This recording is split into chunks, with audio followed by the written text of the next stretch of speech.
আসসালামু আলাইকুম ওয়া রাহমাতুল্লাহি ওয়া বারাকাতুহু।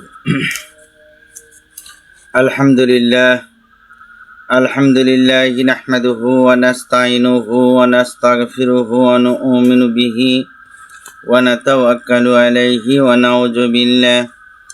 নাউযু বিল্লাহি মিন শুরুরি আনফুসিনা ওয়া মিন সাইয়্যাতি আমালিনা।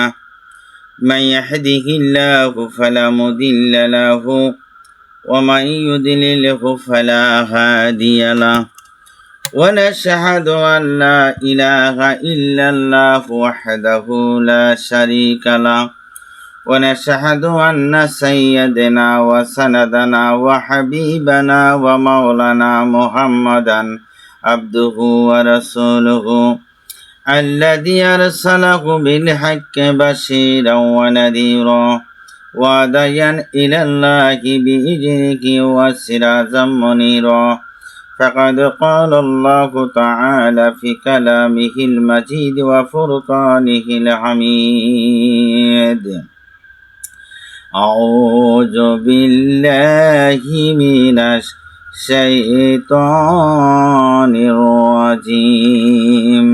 بسم الله الرحمن الرحيم. فمن يعمل مثقال ذرة خيرا يره إن الله وملائكته يصلون على النبي يا أيها الذين آمنوا صلوا عليه وسلموا تسليما. صلى الله على محمد صلى الله عليه وسلم. ইসলামের প্রথম ভিত্তি হলো ঈমান, দ্বিতীয় ভিত্তি হলো নামাজ। নামাজ হলো আল্লাহ পাকের সামনে হাজির হওয়া, তার ডাকে সাড়া দেওয়া। আল্লাহ পাক রোজ 5 বার ডাক দেয় নামাজ পড়ার জন্য। আল্লাহ পাক কোরআনে কারিমে 82 জায়গায় 82 বার হুকুম করেন, ওয়াকিমুস সালাহ, বান্দা তোমরা নামাজ পড়ো। ভাইরা আমার, আপনার সন্তানকে যদি আপনি একটা হুকুম বারবার করেন এবং আপনার সন্তান যদি বারবার হুকুম অমান্য করে, তবে আপনি তার প্রতি অসন্তুষ্ট হয়ে বলেন, হে সন্তান, আমি তোকে চাই না, তাই তুই বারবার আমার হুকুম অমান্য করলি, তোকে আমি চাই না। আপনারা এইভাবে বলেন, তোর খবর আমি জানি না। এই রকমভাবে আল্লাহ পাকও 10 বার নয়, 20 বার নয়, 82 বার বলার পরও যদি আপনি নামাজ না পড়েন, তবে আল্লাহ পাকও আপনার প্রতি অসন্তুষ্ট হয়ে বলবে, হে আমার বান্দা বান্দিগণ, আমি তোদেরকে চাই না, ফেরেশতারা তোদেরকে জাহান্নামে নিয়ে যাক। এভাবে আল্লাহ পাক বলবেন। আমার ভাইরা, এই জন্য নামাজ আদায় করতে হবে। আল্লাহ পাক সেই দিন বলবেন, তোর খবর আমার লওয়ার কোনো দরকার নাই। হুজুর সাল্লাল্লাহু আলাইহি ওয়াসাল্লাম বলেন, আসসালাতু মিফতাহুল জান্নাহ, নামাজ বেহেশতের চাবি, চাবি ব্যতীত জিরুফ তালা খোলা যায় না। ওই রকম নামাজ ব্যতীত কেউ জান্নাতে প্রবেশ করতে পারবে না।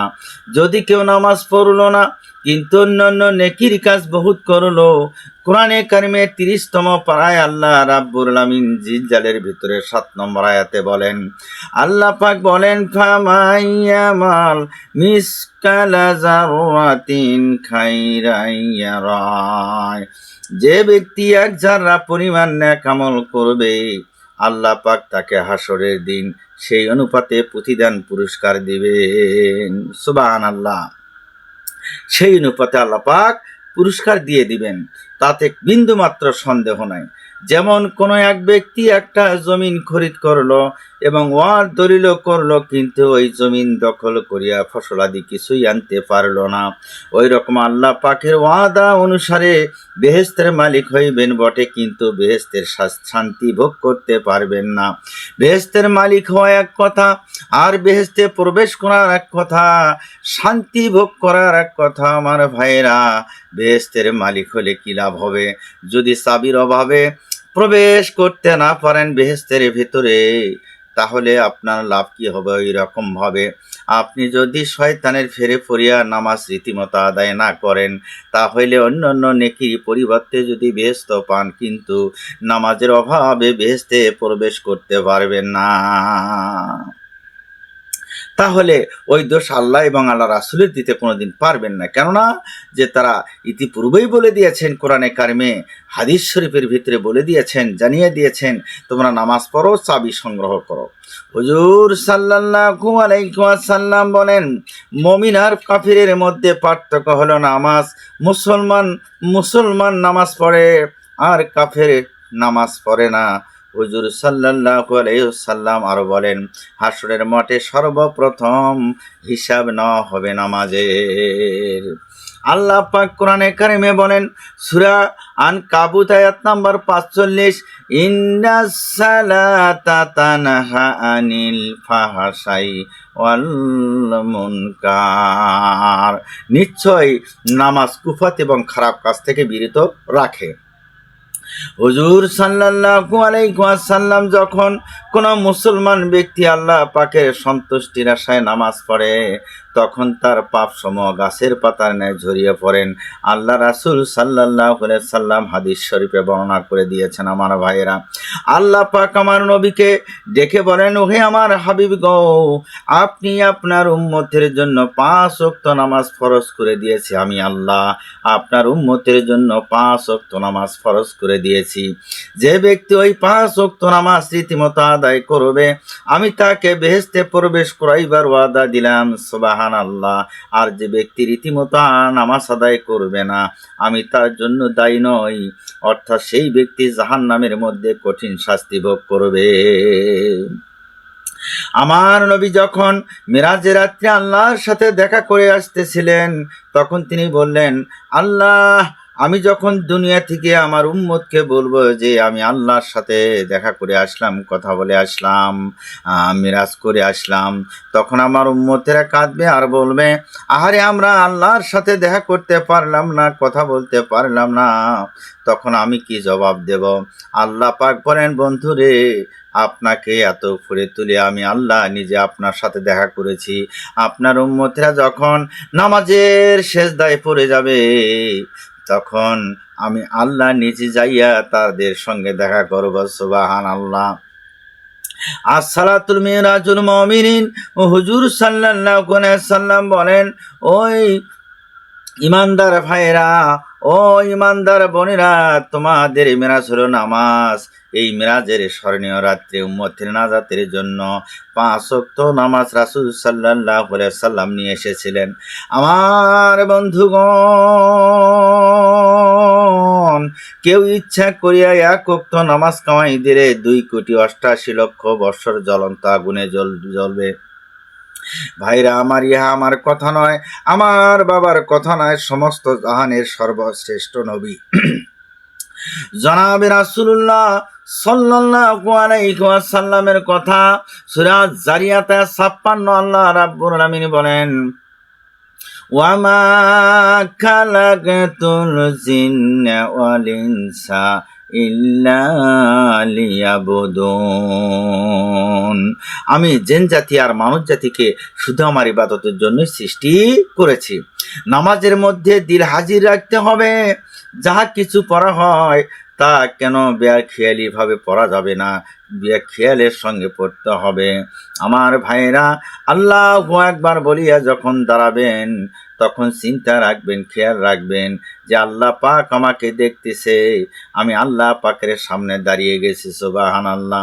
তারপর যখন পড়বেন, সুবহানাকা আল্লাহুম্মা ওয়া বিহামদিকা ওয়া তাবারাকা ইসমুকা ওয়া তাআলা জাদ্দুকা ওয়া লা ইলাহা গায়রুকা।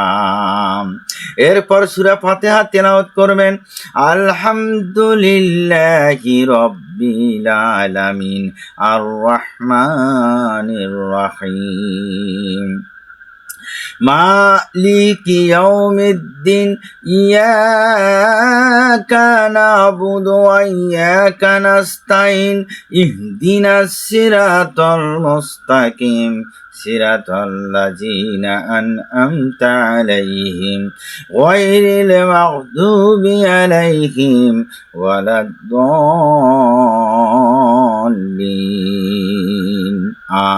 আমিন। সূরা ফাতিহা পড়বেন আর কোরআন শরীফের মধ্যে থেকে যতটুকু পড়তে পারবে, যদি একা পড়ো তবে বড় আকারে পড়তে পারো, আর যদি জামাতের সাথে পড়ো তাহলে ছোট আকারে সংক্ষেপে পড়বেন।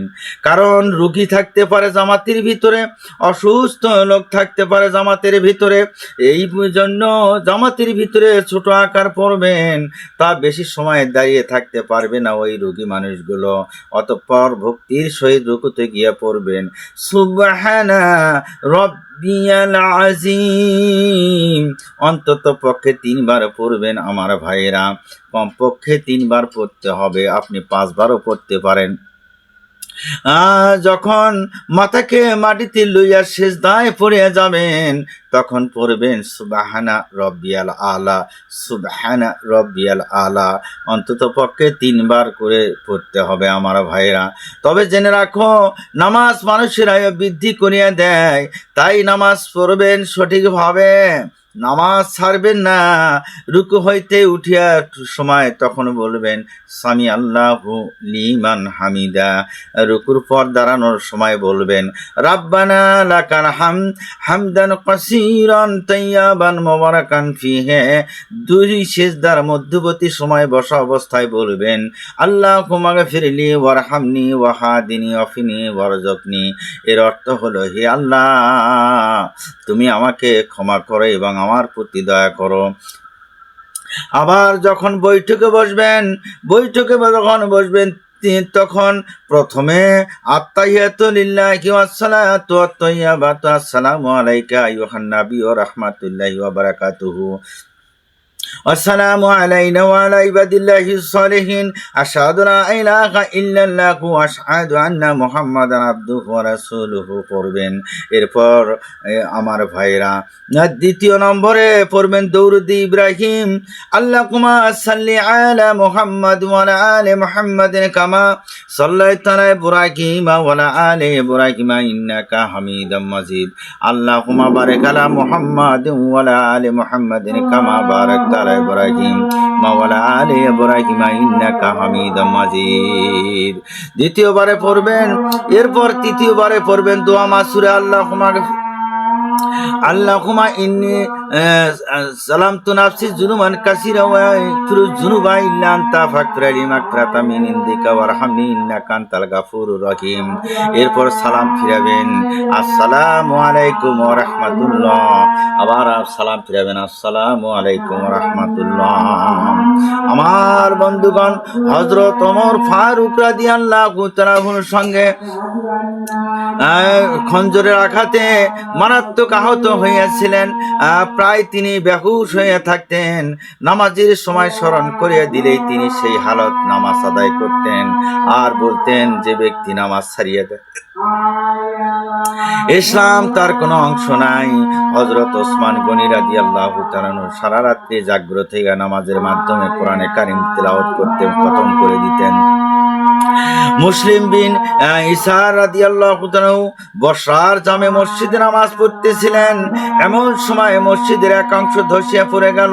লোকজন হইচই করিয়া দৌড়িয়ে করে আসতে লাগলো, বিন্দু মাত্র সে টের পায়নি। আমার ভাইরা, হাতে মাসুম রাদিয়াল্লাহু তাআলা বলেন, আমি এইভাবে নামাজ দাঁড়াই যেন বাইতুল হারাম শরীফ আমার সামনে, ফুলসরাত পায়ের নিচে, বেহেশতের ডাক দিচ্ছে, বেহেশতের ডান দিকে, দোজখ বাম দিকে, আজরাইল আলাইহিস সালাম পিছনে দাঁড়িয়ে আছেন। এই বুঝে আমার শেষ জীবনের নামাজ, ভয়ের মধ্যে থাকি, আমার নামাজ কবুল হলো কি হলো না এই চিন্তায় আমি ব্যস্ত থাকি। এই হলো আমার নামাজ আমার ভাইয়েরা। একথা জিহাদ হইতে ফিরিয়া পথ শেষ করে শেষ রাত্রে হুজুর সাল্লাল্লাহু আলাইহি সাল্লাম ঘুমিয়ে পড়লেন। এক আনসারকে পাহারাদার নিযুক্ত করেছিলেন। আনসার জাগ্রত থেকে নামাজ দাঁড়াইলেন। শত্রুদের পক্ষ হইতে এক ব্যক্তি তাহাকে লক্ষ্য করে তীর মারিলেন, কোনো নছরা পাইলেন না দেখিয়া আবার তীর মারিলেন। এইভাবে তিনটা তীর তার শরীরের মধ্যে বিদ্ধ হয়েছিল। তিনি হাত দিয়া তীর টানিয়া খুলিয়া শান্তভাবে নামাজ আদায় করেছিলেন। আমার ভাইরা, সুবহানাল্লাহ, সুবহানাল্লাহ। আজ আমাদের অবস্থা হলো এই যে সামান্য মশা যদি কামড় দেয় তাহলে ইস করিয়া নামাজের খেয়াল হারিয়ে ফেলে দেয়। কথা ঠিক না ঠিক? আল্লাহ পাক কোরআনে কারিমে বলেন, সূরা আত-তিন আয়াত নম্বর 1 থেকে 5, আল্লাহ পাক বলেন, অতএনি ওয়াজাইতুনি ওয়াতুরিসিনিনা ওয়াহাজাল বালাদিল আমিন লাকাদ খালাকনাল ইনসানা ফি আহসানি তাকওয়িম। আমি আঞ্জির ফল, জাইতুন ফল আর তুর পাহাড়ের কসম, শরীরের কসম খায়া, মক্কা শরীফের ঘরের কসম খাইয়া বলতেছি, নিশ্চয় মানুষকে আমি অতি উত্তম স্রোতে তৈরি করেছি। সুবহানাল্লাহ। কোন জীবকে আমি এমন সুন্দর করে তৈরি করি নাই, কোন জীবের কপাল মাটির লাগাইবার শক্তি দেই নাই, কারণ মানুষ ছাড়া অন্য কোনো মুখলোকাত থেকে আমি নামাজ চাই না। অথচ ফরজ নামাজে ডাক দিলাম পাইলাম না, জহরের নামাজে ডাক দিলাম পাইলাম না, আসরের নামাজে ডাক দিলাম পাইলাম না, মাগরিবের নামাজে ডাক দিলাম পাইলাম না, এশার নামাজে ডাক দিলাম পাইলাম না। তাহলে আমি কোন কাজে তোমাকে লাগাইব? তোমাকে লাগাবো এই কাজে দোজখের আগুন জ্বালাইবার জন্য, নাকরি বা খড়ির কাজে তোমাকে লাগাবো। সূরা বাকারা আয়াত 24, আল্লাহ রাব্বুল আমিন বলেন, ওয়াকুদুহান নাসু ওয়াল হিজারাতু উইদ্দিতিল কাফিরিন। জাহান্নামের জ্বালানি হবে নাফরমান মানুষ আর পাথর। জাহান্নামের মানুষ হবে কি? জাহান্নামের জ্বালানি হবে মানুষ আর পাথর। সুবহানাল্লাহ। আল্লাহুম্মা আমিন। রাব্বানা জালামনা আনফুসানা ওয়া ইল্লাম তাগফির লানা ওয়া তারহামনা লানাকুনান্না মিনাল খাসিরিন। রাব্বানা আতিনা ফিদ দুনিয়া হাসানাতাও ওয়া ফিল আখিরাতি হাসানাতাও ওয়া কিনা আযাবান নার। রাব্বানা ফাগফির লানা যুনুবানা ওয়া কাফির আন্না সাইয়্যাতিনা ওয়া তাওয়াফানা মা'আল আবরার। রাব্বুল আমিন, এইবার আমি তোমার বান্দা মনিবের কাছে, শাহিনশাহ রাব্বুল আলামিনের কাছে হাত তুলছি গো আল্লাহ। বান্দাদের তো মনিব ছাড়া কোনো উপায় নাই। জীবনের সমস্ত অপরাধের কথা মনে করে তোমার কাছে ক্ষমা চাই রাব্বুল আলামিন। আয় আল্লাহ, তুমি তোমার কুদরতি চোখ দিয়ে তাকায় দেখো রাব্বুল আলামিন। এতক্ষণ যা কোরআনে কারিম থেকে আলাপ আলোচনা করলাম, আয় আল্লাহ, তোমার হাবিবের হাদিস থেকে যা আলাপ আলোচনা করলাম, ভুল ত্রুটি ক্ষমা করে যে সবটুকুন আমাদেরকে দিবেন, সবটুকুন সোনার মদিনায় নবী পাক রওজা মোবারকে পৌঁছে দাও রাব্বুল আলামিন। আসমানি বেলা আসমানে উঠে নাও, জমিনে বেলা জমিনে গারদ করে দাও, হাওয়াই বেলা হাওয়ার সঙ্গে মিশে দাও। সমস্ত বালা মুসিবত থেকে আল্লাহ আমাদেরকে হেফাজত করো রাব্বুল আলামিন। আমি যে এতক্ষণ কথাবার্তা বললাম কোরআনে কারিম থেকে, হাদিস থেকে, আজ যে সবটুকুন আমাকে দিবেন, সবটুকুন সোনার মদিনায় নবী পাক রওজা মোবারকে পৌঁছে দাও রাব্বুল আলামিন। সমস্ত বালা মুসিবত থেকে আল্লাহ হেফাজত করো। রব্বানা রব্বির হামহুমা কামা রব্বায়ানি সগীরা, রব্বির হামহুমা কামা রব্বায়ানি সগীরা। আল্লাহুম্মা সাল্লি আলা মুহাম্মাদ ওয়া আলা আলি মুহাম্মাদিন কামা সাল্লাইতা আলা ইব্রাহিম ওয়া আলা আলি ইব্রাহিম ইন্নাকা হামিদুম মাজিদ। আল্লাহুম্মা বারিক আলা মুহাম্মাদ ওয়া আলা আলি মুহাম্মাদিন কামা বারাকতা আলা ইব্রাহিম ওয়া আলা আলি ইব্রাহিম ইন্নাকা হামিদুম মাজিদ। রব্বানা তাকাব্বাল মিন্না ইন্নাকা আনতাস সামিউল আলিম ওয়া তুব আলাইনা ইন্নাকা আনতাত তাওয়াবুর রহিম। সুবহানা রাব্বিকা রাব্বিল ইজ্জাতি আম্মা ইয়াসিফুন ওয়া সালামুন আলাল মুরসালিন আলহামদুলিল্লাহি রাব্বিল আলামিন। মাটির বাড়ি মাটির ঘর, মাটির হবে বিছানা, আসো একা আসাইবা একা, আর সঙ্গে কেউ তোর যাবে না। মাটির বাড়ি মাটির ঘর, মাটির হবে বিছানা, আসো একা যাইবা একা, আর সঙ্গে কেউ তোর যাবে না। কিন্তু যেদিন ডাক পড়িবে কবর মাঝে শুইতে, জোগার কিছু করছ বন্ধু কবর মাঝে বিছাইতে, জোগার কিছু করছ বন্ধু কবর মাঝে বিছাইতে, লক্ষ কোটি মুদ্রা ব্যয় করে সবালাখানা, হীরা মানিক মুক্তা দিয়ে পালঙ্কের সামানা, হীরা মানিক মুক্তা দিয়ে পালঙ্কের সামানা। কোথায় হারছ আর কোথায় চলছ, কোথায় যাইবা চলিয়া, এ দুনিয়ার মায়ার পরে রয় না কেউ ভুলিয়া, এই দুনিয়ার মায়ার পরে রয় না কেউ ভুলিয়া। বাবা গেছে দাদা গেছে, কেউ তো ফিরে আসবে না, চলিয়া যাবে কোলের শিশু, আব্বা আর তো ডাকবে না। মাটির বাড়ি মাটির ঘর, মাটির হবে বিছানা, আসো একা যাইবা একা, আর সঙ্গে কেউ তোর যাবে না, আসো একা যাইবা একা, আর সঙ্গে কেউ তোর যাবে না। কিন্তু যেদিন ডাক পড়িবে কবর মাঝে শুইতে, জোগার কিছু করছ বন্ধু কবর মাঝে বিছাইতে, জোগার কিছু করছ বন্ধু কবর মাঝে বিছাইতে। মাটির বাড়ি মাটির ঘর, মাটির হবে বিছানা, আসো একা যাইবা একা, আর সঙ্গে কেউ তোর যাবে না, আসো একা যাইবা একা, আর সঙ্গে কেউ তোর যাবে না।